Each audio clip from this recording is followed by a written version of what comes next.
নমস্কার, Arogyam health care পুরুলিয়ার তরফ থেকে আমি doctor Pankaj Singhania, MDDM endocrinology. Polycystic ovary আপনারা অনেকে শুনেছেন।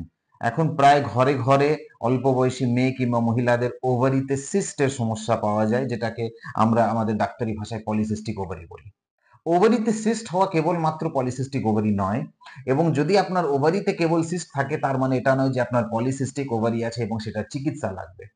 এটার সাথে মাসিকের গোলমাল হতে হবে, এটার সাথে গায়ে লোম বা গোঁফ দাড়ি বা এক্সেস লোমের প্রবলেম হতে হবে শরীরে, এবং এটার সাথে আপনার ইউএসজি বা আল্ট্রাসাউন্ডে ওভারিতে সিস্ট দেখা যেতে পারে। এগুলো যদি কম্বাইন করা হয় একসাথে, তাহলে কিন্তু পলিসিস্টিক ওভারি বলা হয়।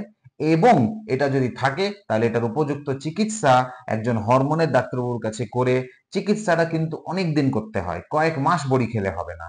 উপযুক্ত চিকিৎসা করে আপনার সমস্ত সমস্যা সমাধান হয়ে যেতে পারে। আপনি বিয়েও করতে পারেন, মাসিকের সমস্যা সমাধান হবে, বিয়ের পর বাচ্চা হতে কোনো অসুবিধা হয় না, এবং পরবর্তীকালে সুগার, প্রেশার, হার্টের রোগ এবং কিছু কিছু ক্যান্সারের হাত থেকেও আপনি বাঁচবেন। তাই যদি আপনার মনে হয় আপনার পলিসিস্টিক ওভারি আছে বা হতে পারে, তাহলে এগিয়ে আসুন, আমরা আপনার সমস্যা সমাধান করে দেব। ধন্যবাদ।